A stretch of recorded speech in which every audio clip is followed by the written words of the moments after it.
सो हाय, chapter 1 financial management का एक revision add कर रहा हूँ ऑडियो के फॉर्म में।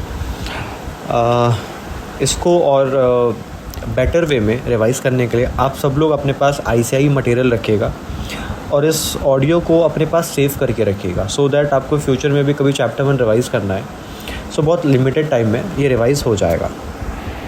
चैप्टर 1 FM मैं रिवाइज़ करा रहा हूँ, देखिएगा। ICI मटेरियल रखिएगा अपने पास और मैं इस समय ICI मटेरियल के पेज नंबर 2 में हूँ। इंट्रोडक्शन। सर FM का इंट्रोडक्शन क्या है? सर FM का इंट्रोडक्शन क्या है, या एक FM का इंट्रोडक्शन हम कैसे देंगे? देखिए, चाहे एक बिजनेसमैन हो चाहे एक एंटरप्रेन्योर हो, इन दोनों को ही बिज़नेस करने के लिए 4 डिसीजन मेकिंग करना होता है। पहला वो डिसाइड करेगा कि कौन कौन से एसेट्स हम खरीदें, विच एसेट्स टू बाय। दूसरा वो डिसाइड करेगा, चल एक बार तो मैंने डिसाइड कर लिया कौन कौन सी एसेट्स खरीदनी है, अब ये भी तो पता कर कि उसमें खर्चा कितना लगेगा। Determine the total investment required for such assets. Third में सिर्फ फिक्स एसेट से काम नहीं चलता है, हमें अपने बिज़नेस में वर्किंग कैपिटल भी मेंटेन करना होता है ताकि हम जो डेली ऑपरेशंस के जो भी खर्चे हैं उसको हम बेयर कर पाएँ, उसको हम निकाल पाएँ। तो we need to maintain a working capital apart from fix asset. Last stage में हम क्या करते हैं, जितना भी फिक्स एसेट में इन्वेस्टमेंट का रिक्वायरमेंट है, जितना वर्किंग कैपिटल में इन्वेस्टमेंट का रिक्वायरमेंट है, वो हम फाइनेंस करते हैं। देखिए, मैंने आपको एक इम्प्लिसिट एजम्पशन दिया था FM का कि हम कभी भी बूट स्ट्रैपिंग नहीं करेंगे। बूट स्ट्रैपिंग का मतलब है हम अपने घर से पैसा लगा रहे हैं, नहीं। FM का सिर्फ एक ही एजम्पशन है कि हम पैसा बाहर से उठाएंगे मार्केट से और उसी पैसे को बिज़नेस पे लगाएंगे। जितना स्प्रेड होगा, जितना मार्जिन होगा, वही हमारा प्रॉफिट होगा। उसके बाद पेज नंबर 3 में अगर आप आओगे तो एक पैरा ऊपर लिखा हुआ है, इसी को हम लोग बोलते हैं YFM। एक पैरा लिखा हुआ है, FM is concern with efficient acquisition. इसी को मैंने PPT में प्रेजेंट किया था YFM के फॉर्म में। तो FM क्यों करते हैं? ताकि हम जो पैसा रेज़ करें वो सस्ता करें, एट लेस कॉस्ट करें। एफिशिएंट मतलब एट लेस कॉस्ट, और उस पैसे को इस कदर एलोकेट करें ताकि हमारा ऑब्जेक्टिव टू मेक प्रॉफिट, मतलब चांस ऑफ मेकिंग प्रॉफिट क्या हो जाए, बढ़ जाए। FM में 3 मेजर फाइनेंशियल डिसीजंस हैं: पैसा उठाना, फाइनेंसिंग, पैसा लगाना, एलोकेट करना मतलब इन्वेस्टमेंट, और तीसरा डिविडेंड डिसीजन। फिर थोड़ा सा पेज नंबर 3 में ही अगर आप नीचे देखोगे तो मीनिंग ऑफ FM दिया हुआ है। ये मैंने कवर किया था अपने PPT में व्हाट इज़ FM से। देखिए, मैं आपको बीच बीच में PPT का भी रेफरेंस दूंगा ताकि आपको याद रहे। ये मैंने PPT में कवर किया था व्हाट इज़ FM के उस पर टॉपिक से। उसमें क्या था, उसमें 2 पॉइंट था कि FM is all about planning, organising, planning, controlling, forecasting, organising, managing all the activities related to acquisition of funds and utilisation of funds. ठीक है, वो पॉइंट था। फिर इसमें एक फिलिप पैटर्स वाला पॉइंट ऐड कर सकते हो। फिलिप पैटर्स क्या कहते हैं? वो ये कहते हैं कि FM is concern with the managerial decision. मतलब पहली बात उन्होंने एक चीज़ ऐड ऑन किया कि एक मैनेजरियल डिसीजन है, ये मैनेजर लोगों का काम है, मैनेजर लेवल लोगों का काम है। That results in the acquisition and financing of short term and long term credit needs. मतलब ये बोलते हैं कि FM आप सिर्फ लॉन्ग टर्म क्रेडिट नीड्स के लिए नहीं करते हो, शॉर्ट टर्म क्रेडिट नीड्स के लिए भी आप FM को यूज़ में लाते हो। ठीक है, उसका पेज नंबर 4 पे लिखा हुआ है एस्पेक्ट ऑफ FM। तो FM के 2 ही एस्पेक्ट हैं, प्रोक्योरमेंट मतलब पैसा उठाना, यूटिलाइजेशन मतलब पैसा लगाना। पेज नंबर 4 में नीचे एक चार्ट बना हुआ है, प्रोक्योर, पैसा कहाँ से प्रोक्योर हम कर सकते हैं। हम अपनी कंपनी के डिबेंचर्स बॉन्ड इशू कर सकते हैं। ओनर्स फंड मतलब यहाँ पे कंफ्यूज मत होएगा, ये बूट स्ट्रैपिंग नहीं है। ओनर्स फंड का मतलब है शेयर होल्डर्स, शेयर से IPO, FPO। Angel financing, venture capital आपको बहुत अच्छे से समझ में आई गया होगा, और कमर्शियल बैंक्स।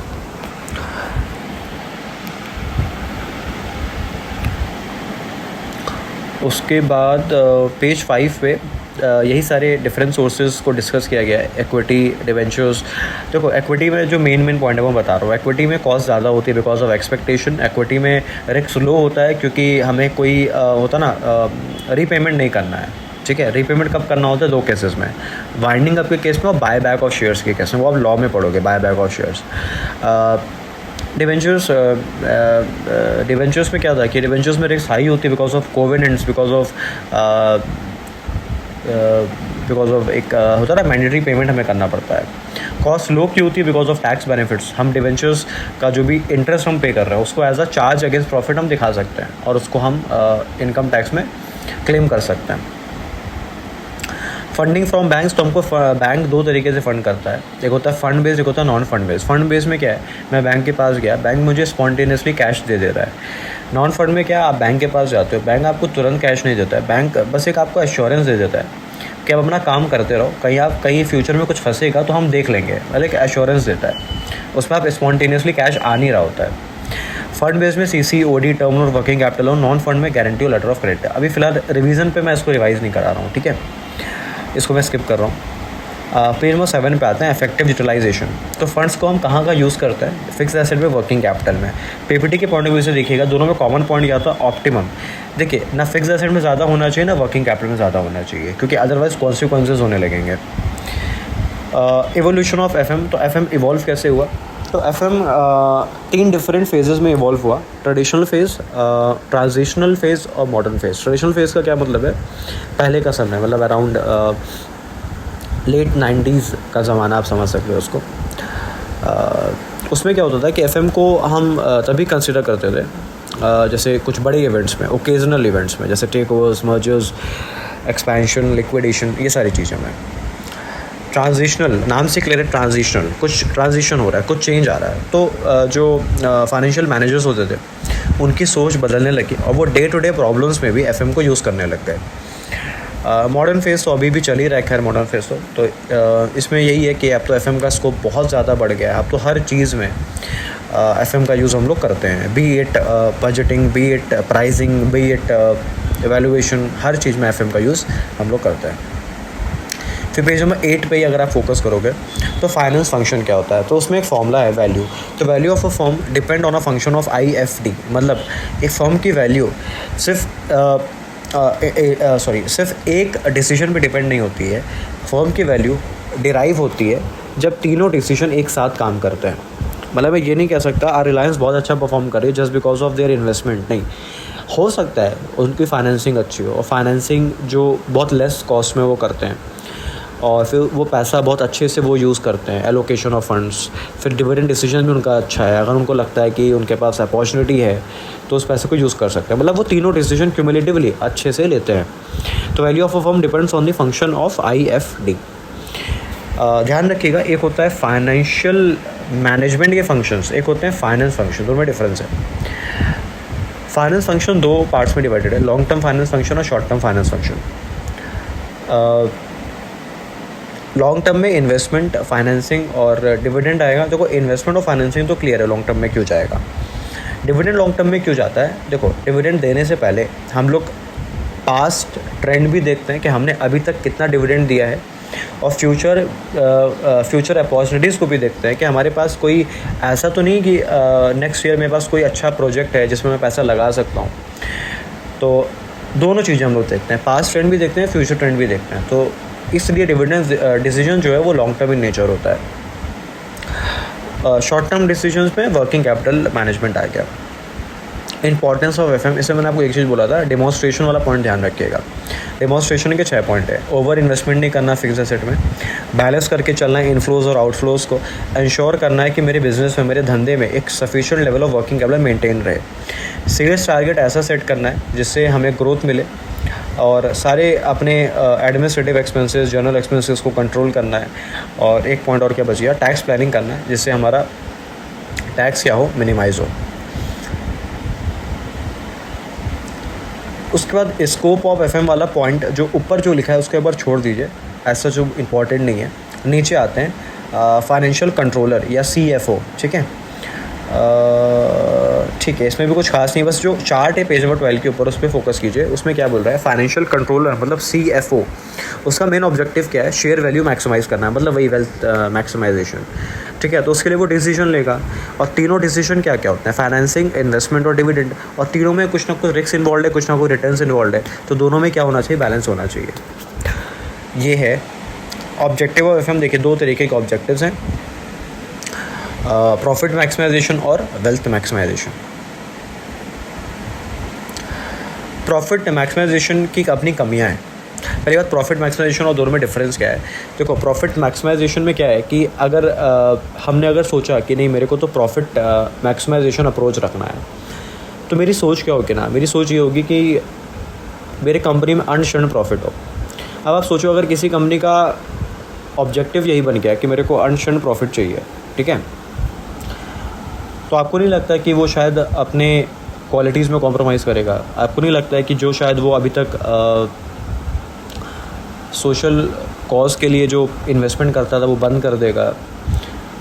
स्टाफ वेलफेयर के लिए जो इन्वेस्टमेंट करता था वही बंद कर देगा? जिनको परक्यूसिट्स देता था वो बंद कर देगा? मतलब कहने का मतलब ये है, अगर मैं एक बार ठान लिया कि नहीं मेरे को अनशन प्रॉफिट कमाना है, तो मैं हर वो तरीका अपनाऊंगा जिससे मेरा प्रॉफिट ज़्यादा आए और कॉस्ट कम आए।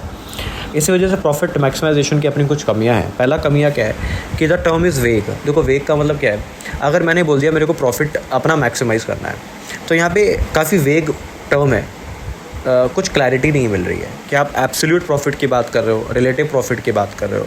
एब्सोल्यूट प्रॉफिट में भी आप कौन से प्रॉफिट की बात कर रहे हो? प्रॉफिट आफ्टर टैक्स की बात कर रहे हो, प्रॉफिट बिफोर टैक्स की बात कर रहे हो, कि earning before interest and tax की बात कर रहे हो, कि एबिडा की बात, एबिडा मतलब earning before interest and tax and depreciation, किसकी बात कर रहे हो? तो एग्जैक्टली ये कन्वे नहीं कर रहा है।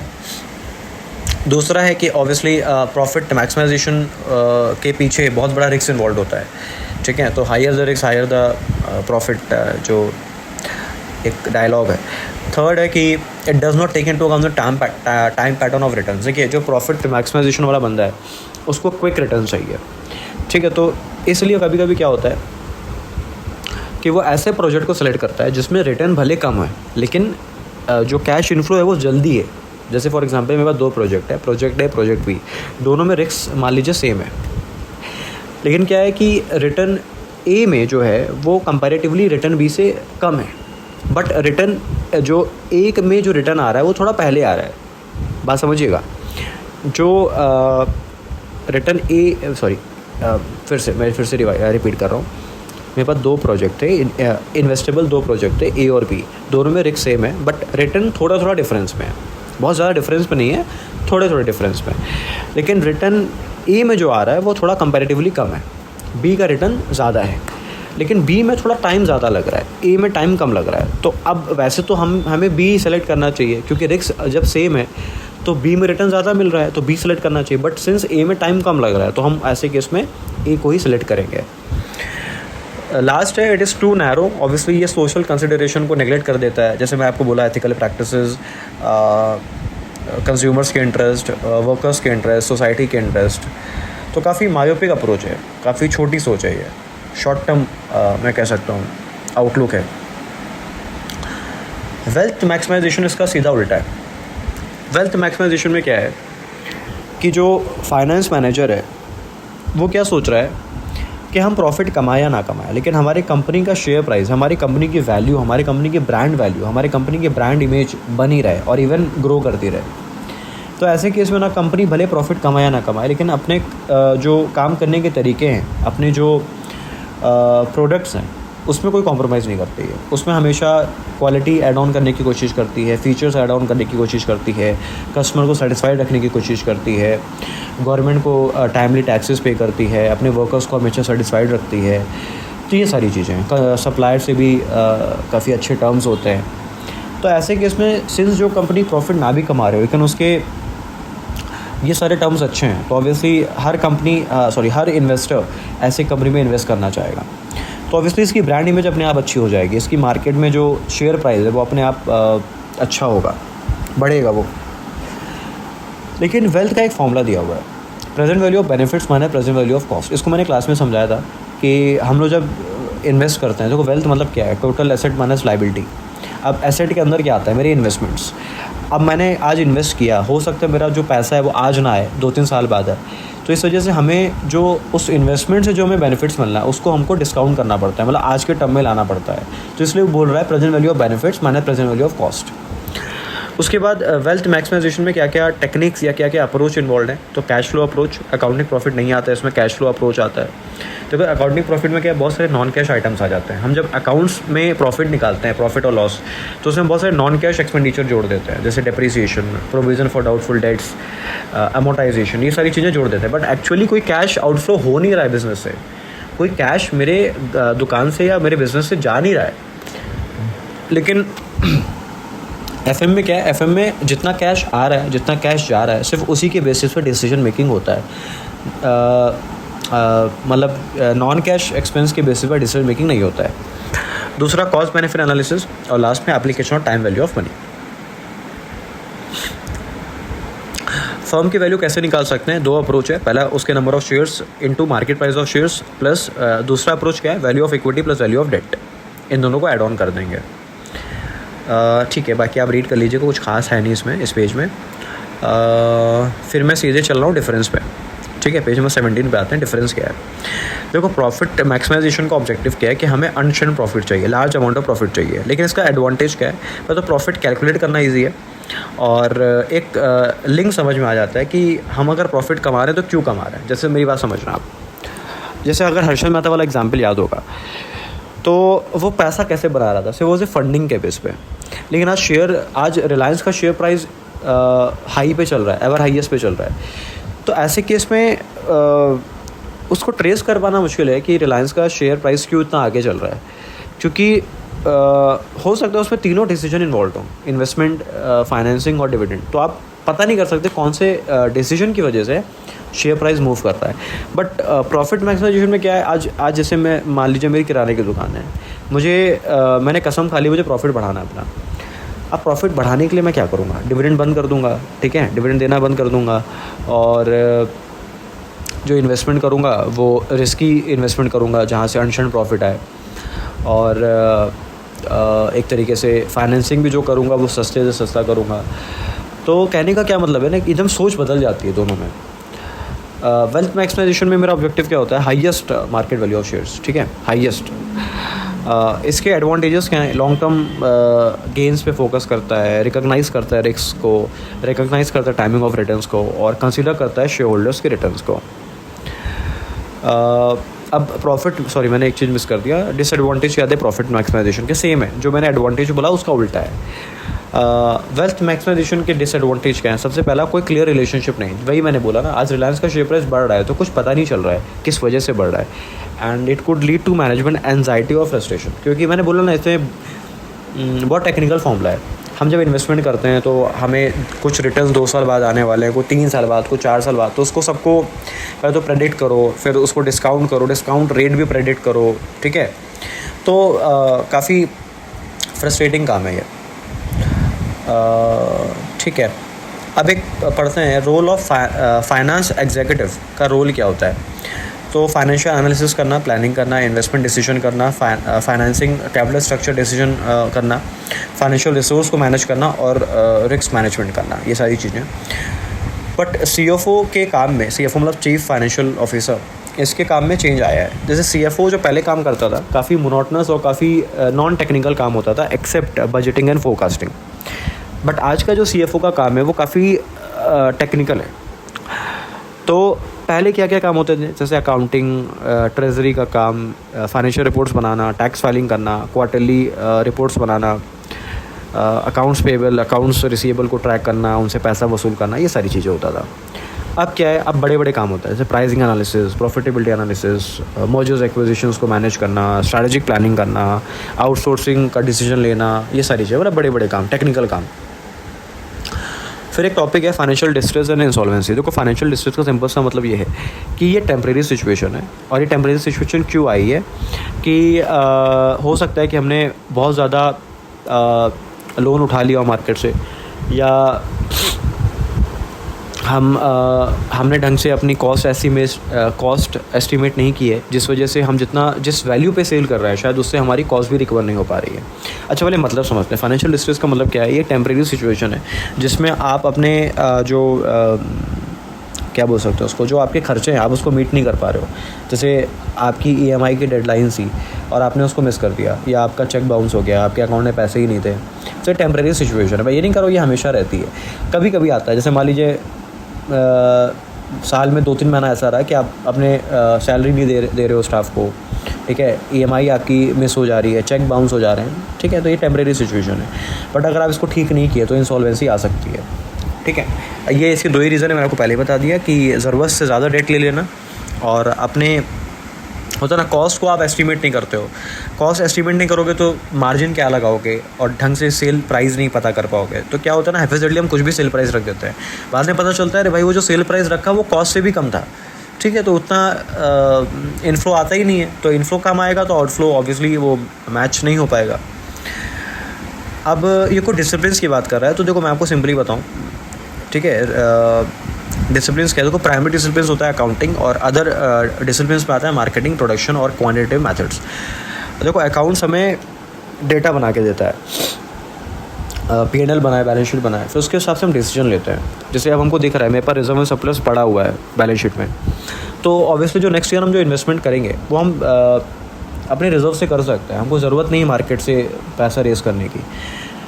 अदर डिसिप्लिन क्या है, मार्केटिंग। देखो अगर हमें पता है कि हमें बहुत एग्रेसिव मार्केटिंग करनी है, जैसे वीवो, ओप्पो, जोमेटो ये सब करता है, एग्रेसिव मार्केटिंग करता है, तो ऐसे में आपको अच्छा खासा पैसा चाहिए, ठीक है। तो मार्केटिंग के लिए भी आपको क्या करना पड़ेगा, पैसा रेस करना पड़ेगा मार्केट से। प्रोडक्शन, आपका प्लान है कि नहीं प्रोडक्शन जो पूरा वो है स्ट्रक्चर है आपका, वो आप चेंज करना चाह रहे हो, आप अपना प्रोडक्शन कैपेसिटी बढ़ाना चाह रहे हो, तो आपको नए प्लांट्स की ज़रूरत पड़ेगी, तो उसमें भी खर्चा लगेगा। क्वांटिटेटिव मेथड्स मतलब कि आप अपने एक तरीके से अपने डेटा को कैसे प्रिपेयर करते हो, मतलब मैनुअली करते हो, कि जैसे अभी तक आप मैनुअली कर रहे थे, अब आप कह रहे हो कि नहीं हम अपने डेटा को रिकॉर्ड करेंगे इलेक्ट्रॉनिकली, मतलब आपको कंप्यूटर सिस्टम चाहिए, तो अब बहुत सारे कंप्यूटर सिस्टम चाहिए, तो ऑब्वियसली फिर आपको अच्छा खासा इन्वेस्टमेंट करना पड़ेगा। ये सारी बातें। फिर लास्ट टॉपिक आता है agency problem and agency cost. पहले तो एजेंसी क्या होती, एजेंसी का मतलब क्या है, ओनर एक बंदे को अपॉइंट कर देता है कि आपको हमारे बिहाफ में ये काम करना है। ओनर मतलब प्रिंसिपल, ठीक है, आपको हमारे बिहाफ में ये काम करना है। अब एजेंट का काम क्या होता है, एजेंट का रिस्पॉन्सिबिलिटी क्या होती है कि ओनर के हिसाब से चले, ओनर के इंटरेस्ट को प्रमोट करते हुए ओनर को हमेशा रिप्रेजेंट करे और ओनर के हिसाब से चले, उसके डायरेक्शन को फॉलो करे। बट जब कॉन्फ्लिक्ट ऑफ इंटरेस्ट आ जाता है, जब एक का इंटरेस्ट दूसरे के इंटरेस्ट से अलाइन नहीं होता है, वहीं पे एजेंसी प्रॉब्लम आती है। और एजेंसी प्रॉब्लम को टैकल करने के लिए उसको एक होता ना, उसको फेस करने के लिए हमें कुछ कॉस्ट बियर करनी पड़ती है, उसको बोलते हैं एजेंसी कॉस्ट। एजेंसी कॉस्ट के 4 टाइप्स हैं, सिर्फ नाम ध्यान रखना, इसका कोई डिटेल डिस्कशन नहीं है। Monitoring, bonding, opportunity, structuring. अब इसको एड्रेस कैसे करेंगे, इसको एड्रेस करने के 3 ऑल्टरनेटिव्स हैं। पहला, उनके कॉम्पनसेशन। किसके कॉम्पनसेशन, मैनेजर्स के कॉम्पनसेशन को लिंक कर दो प्रॉफिट ऑफ द कंपनी से। देखो अभी तक क्या हो रहा था, हम अपने मैनेजर्स को एक फिक्स सैलरी दे रहे थे। अब फिक्स सैलरी दे रहे थे तो उनको इतना होता ना, एक वो नहीं मिल रहा था, मोटिवेशन नहीं मिल रहा था कि हमें तो यार मान लीजिए 20,000 सैलरी उनको मिल रही है, ठीक है। अब कंपनी प्रॉफिट करे लॉस करे उनको घंटा फ़र्क नहीं पड़ता, क्योंकि उनको 20,000 की सैलरी मिल रही है। मैंने बोला कि आपको अब फिक्स सैलरी कुछ नहीं मिलेगी, कंपनी जितना प्रॉफिट कमाएगी उसका मान लेते हैं 5% आपका। अब भाई उनका दिमाग केवल डेली यही चलेगा, कंपनी प्रॉफिट कितना बना रही है। अभी तक तो प्रॉफिट के बारे में सोचते भी नहीं थे, अब उनका दिमाग चलेगा। तो हर वो चीज़ वो करेंगे जिससे कंपनी का प्रॉफिट बढ़े, हर वो चीज़ करेंगे जो कंपनी का प्रॉफिट बढ़ाए, मतलब अपने तरफ से कुछ गलत काम नहीं करेंगे, कंपनी के फेवर में काम करेंगे। दूसरा, employ is designed to address the issue with the underlying assumption that maximisation of the. कहने का मतलब ये है, जब हम किसी एम्प्लॉय को अपॉइंट करेंगे अपने कंपनी में, मतलब उसको नौकरी देंगे, तो नौकरी देने से पहले उसको एक चीज़ क्लियर कर देंगे, भाई आपका अल्टीमेट ऑब्जेक्टिव है वेल्थ मैक्सिमाइजेशन और शेयर प्राइस, मतलब हम प्रॉफिट कमाएं या ना कमाएं, लेकिन इन्वेस्टर का नुकसान नहीं होना चाहिए। अब इन्वेस्टर का नुकसान कब नहीं होगा, जब कंपनी एथिकली काम करेगी, जब कंपनी टाइमली टैक्सेस पे करेगी, जब कंपनी अपने वर्कर्स को, अपने एम्प्लॉयज़ को, अपने कस्टमर्स को, अपने सप्लायर्स को सेटिस्फाइड रखेगी। और तीसरा, इफेक्टिव मॉनिटरिंग, ठीक है। हम क्या करेंगे, मैनेजर्स के एक्शंस पे एक बराबर टाइमली बेसिस से मॉनिटरिंग करते रहेंगे। So I took around 25 minutes to complete this revision. सोचो आप कितना जल्दी रिवाइज़ कर सकते हो किसी चैप्टर को। चलिए, आई थिंक आपको हेल्पफुल रहा होगा। So this is it, thank you.